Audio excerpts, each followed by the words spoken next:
من يضلل الله فلا هادي له ويذرهم في طغيانهم يعمهون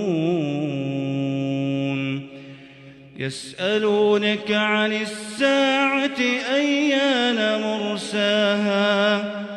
قل إنما علمها عند ربي لا يجليها لوقتها إلا هو ثقلت في السماوات والأرض لا تأتيكم إلا بغتة